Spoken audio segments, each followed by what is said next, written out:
Hi everybody, welcome back to the channel. So today I'm going to talk to you about 10 simple things that you can do to improve your projects. So this is mainly for say 3rd and 6th year students who are doing their state exams projects, but these little tips can be used also in any projects that you're doing in applied technology or engineering. There might be bits stuff that I left out as well, so this is not the gospel. So if there is anything that you think I might have left out, can you just drop it in the comments below and I'll include it in a video another time. Okay, without any further ado, let's get into the 10 tricks to help improve your projects. Okay, so tip number 1, and it's a very important one, is always secure your motors. So you might be familiar with these yellow motors, and these yellow motors come with 2 holes in them. So if you see here beside my thumb, you've got 2 holes, 2 M3 holes. You can fit an M3 by 25 screw through. So always secure them in place by the screws. So if you see here on this project, we've got the motors held in place by just 2 M3 screws and nuts. That's very important. You don't want to end up having to glue your motor because it looks messy and it will always tend to come loose. We also have these motor brackets that the yellow motors slot into. So if you look here, they slot into there and you can secure them that way also. Or we've got a right angle bracket here that fits that motor also. Or you might be familiar with these red motors, and these have the holes in it here. So don't glue your motors down, screw them in. Just plan ahead and make sure you have the holes drilled. Okay, so tip number 2. Tip number 2 is similar enough to tip number 1, but instead of motors, it's switches. So if you look here, you always want to drill a hole to put your switches through. It makes a huge difference to a project when a switch isn't just hanging at the bottom of it. And it's very simple, like these holes are 6.5 for your, say, toggle switches or double pole, double throw, center off switches. Just plan ahead, make sure you have the holes drilled for them, or if it's something that you didn't think of, make sure you do it at the end of the project. It's not a hard thing to do and it really makes a difference to the project. The same goes for the likes of limit switches and buzzers, so you don't want to end up gluing anything. Alright, you're going to hear me say this a lot, but glue is a surefire way to ruin a project unless it is completely necessary. So if you look here, this student screwed in his limit switch, so he just held it down, drilled through the holes where it needs to go to make sure they line up. Same with the buzzer here, that's secured in place by 2 screws, and it really makes the project a lot nicer when things aren't glued in or aren't hanging around. It really shows that you planned ahead to what you were wanting to do. So tip number 3. Tip number 3 is to, where at all possible, always use ribbon cable.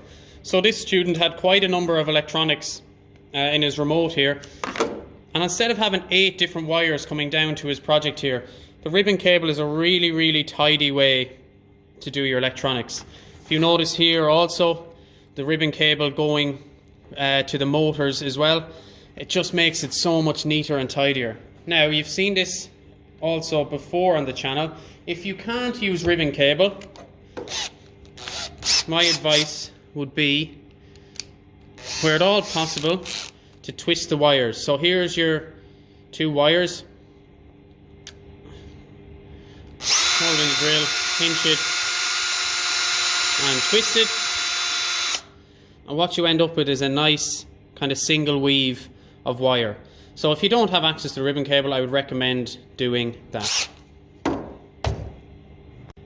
Okay, so tip number 4 is joining techniques. So I've done a video on this already, and joining techniques is really important in any project. So again, you want to avoid the G word, glue.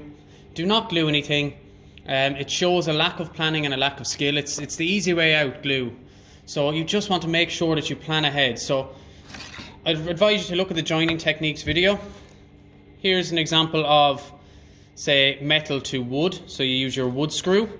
Then you've got your nuts and bolts to connect the L bracket to the plastic. Again, you've got your nuts up here for your buzzer and your switch that we seen in the video earlier. And then here's an example of a project with pop rivets. So a very nice and tidy form of joining is pop rivets. So that's a permanent joining technique. So if you're sure and you're 100% sure that what you're doing is correct and it's going to stay there, I would use the pop rivets. So tip number 5, halfway there. This is similar enough to joining techniques, but it is a couple of simple things, like if possible use a countersunk screw. So I've done a video on countersinking and joining techniques already, so I would advise you to watch that. Or towards the end of the project, when your final assembly has been made, use lock nuts. Normal nuts come loose very, very easily and can end up with your project falling apart when the examiner is looking at it. So use a lock nut if you're sure, and especially if you need it to stay locked in place, it's in the name, use the lock nuts. Or for safety reasons, use a cap nut. Cap nut looks quite nice in a project, so instead of your just normal nut, use a cap nut.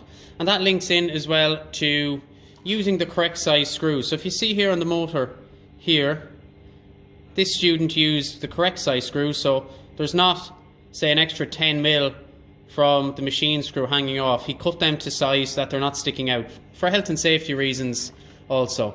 And then another simple thing is you can use washers. So use washers to protect your piece, both metal and plastic, on both the nut and the bolt side. Just a simple washer, very simple to do, and they'll help protect your piece if you need to take them out and do another assembly.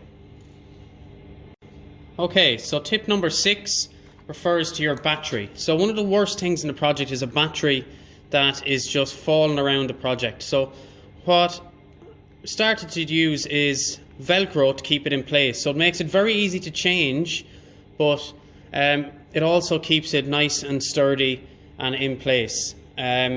Also, if you have time, you can make a battery holder. I'm not saying you have to use Velcro, but I definitely wouldn't have it falling around the project. So what I use, it's called Duralock. You can buy it online. It's very, very strong. Got it off a student whose brother works in the aircraft industry, and they use it a lot in that. So it's Duralock. It's a very, very strong industrial grade Velcro.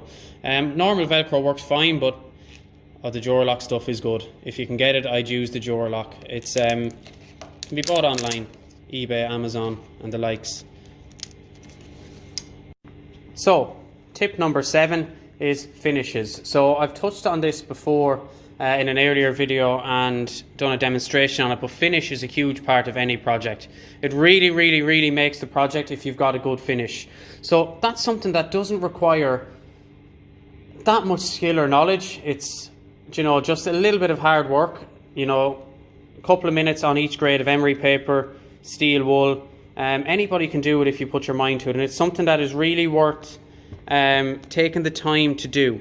You know, if other things go wrong with your project, that happens, but what you can control and what you can make sure that you have correct is the proper finishing technique. So start off on your low grade emery paper, wet it 80, 120, 180 or something similar to that, steel wool and peak polish. That's something that requires no skill and something that you can control. It's just a little bit of time and a little bit of effort.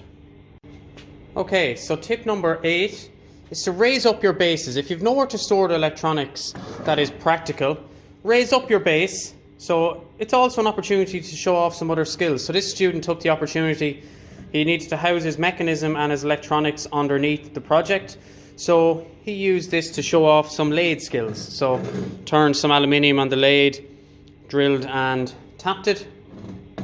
And that was a practical way for him to show off more skills and to house his electronics and his mechanism.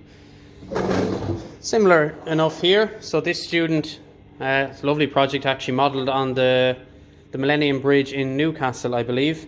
But he used just some simple wooden blocks. Okay? Maybe could have painted them, but that was just a very simple and practical way to raise up your project. So definitely don't have your electronics or your mechanism just kind of fumbling around the project. Raise it up if you have to and house them underneath. Okay, so I'm going to do tip 9 and 10 together here because this will kill 2 birds with 1 stone. Because tip number 9 is to label your switches. It makes a big difference if you just simply put the labels on the switches as to what they're to do. It makes it a lot easier for examiners and a lot easier for yourself as well. So this is just some sticker paper that is printed off. You can use a label maker if you want to even just get it posted. Like if, instead of having no labels at all, even handwrite them in on some sort of label. But if you can at all, print it off and label all your switches. Tip number 10 then is don't be afraid to use a remote. So even if your project doesn't require a remote, don't be afraid to use it, because it can save you a lot of hassle actually on the physical project. So if you look at this student's project here, he fitted all his motors, done his electronics and his remote separately, and then at the end of the project it was simply just attach them together. So he fitted all his motors, done his remote, and at the end of the project fitted them all together. So it's a really tidy way, and it saves you a lot of space actually on the physical project. With, like, if you think about it here, where would he practically have put his switch in a neat and tidy manner on the project?